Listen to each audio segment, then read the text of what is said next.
students, so all the students who have finished their 10th grade examinations and intermediate finish చేసుకున్న students అందరు కూడా what next అని ఆలోచిస్తూ ఉంటారు.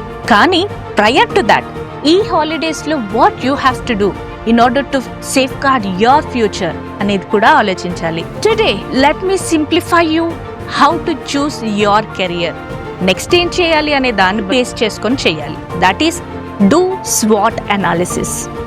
SWOT, SWOT, which stands for know your strengths, know your weakness, know your opportunities and know the threats.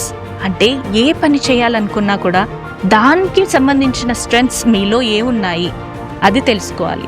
ఆ తర్వాత ఆ పని చేయడంలో మీకొచ్చే వీక్నెస్ ఏమనిపిస్తుంది అనే విధంగా ఆలోచించండి. ఆ వీక్నెస్ పైన when you start working on your weakness, it will be converted into your strength.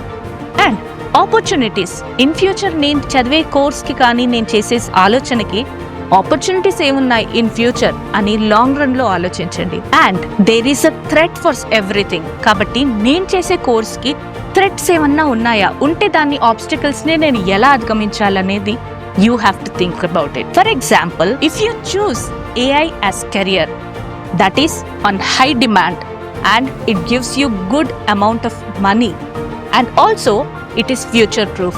So అలా మీ స్ట్రెంగ్త్స్ ఏంటి, మీరేం చేయాలనుకుంటున్నారు, దానికి మీకున్న వీక్నెస్ ఏంటి అన్నీ తెలుసుకొని when you do something, your small action taken today will safeguard your future.